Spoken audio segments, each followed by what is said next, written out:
వాతావరణ శాఖ వాళ్ళు హెచ్చరించిన, వాళ్ళు చెప్పిన చంద్రబాబు నాయకత్వంలోని కూటమి ప్రభుత్వం వర్షాలు పడి వరదలు వస్తాయి, ప్రజలందరూ గారా జాగ్రత్తగా ఉండాలి, ప్రభుత్వం తగు జాగ్రత్తలు తీసుకోవాలని చెప్పని ఆ రోజు వాతావరణ శాఖ హెచ్చరించిన చంద్రబాబు నాయుడు కూటమి ప్రభుత్వం నిర్లక్ష్యంగా వ్యవహరించి మా విజయవాడ నగరం కానివ్వండి, మా ఎన్టీఆర్ జిల్లా కానివ్వండి పూర్తిగా జలమయం అయ్యి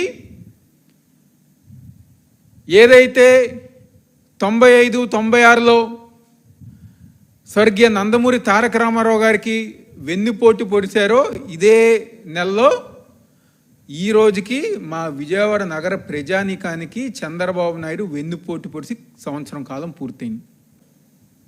మీది 40 సంవత్సరాల ఇండస్ట్రీ, 4 సార్లు నేను ముఖ్యమంత్రి అని చెప్పని మీరు డబ్బా కొట్టుకోవటం కాదు, మీ డబ్బా కొట్టుకుని పాపం ఇక్కడ ఉన్న ప్రజానీకం అందరి గారు మోసపోయారు. మేము గర్వంగా చెప్పుకుంటాం. మా నాయకుడు జగన్మోహన్ రెడ్డి గారు దమ్మున్న నాయకుడు, రిటైనింగ్ వాల్ పూర్తి చేసిన దమ్మున్న నాయకుడు, శాశ్వత పరిష్కారం చూపించిన దమ్మున్న నాయకుడు జగన్మోహన్ రెడ్డి గారు అని చెప్పి మేము చెప్పుకుంటాం. మీరు చెప్పుకోగలరా?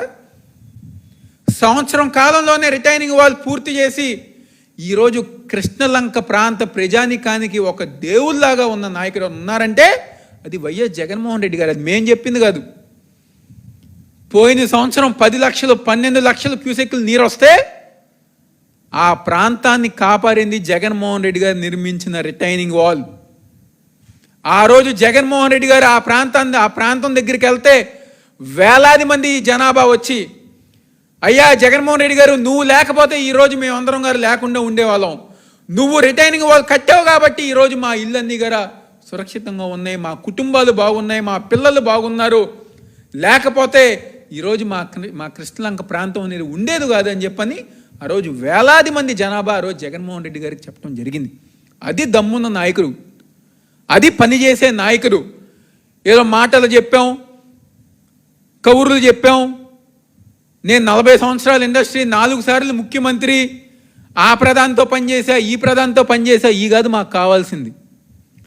మాకు కావాల్సింది మా ప్రాంత ప్రజానికానికి, మా జిల్లా వాసులకి, రైతాంగం కానివ్వండి, ప్రజానికానికి కానివ్వండి, మీరు న్యాయం చేయండి. సంవత్సరం కాలం పూర్తయినా మీరు న్యాయం చేయకపోవటం సిగ్గులేని తనం అని చెప్పని ఈరోజు కూటమి ప్రభుత్వం, చంద్రబాబు నాయుడు, పవన్ కళ్యాణ్, వాళ్ళ మంత్రులకి, ప్రతి ఒక్కరికి గారా ఆ శాసనసభ్యులకు చెప్తూ మా డిమాండ్ ఒకటే, నష్టపరిహారం రావాల్సిన వాళ్ళకి నష్టపరిహారం చెల్లించండి, ఎవరైతే ఉపాధి కోల్పోయారో వాళ్ళందరూ బతుకుల్లో వెలుగులు నింపండి అని చెప్పని ఈరోజు వైఎస్ఆర్ కాంగ్రెస్ పార్టీ తరపున మేము అందరంగా డిమాండ్ చేస్తూ సెలవు తీసుకుంటున్నాం.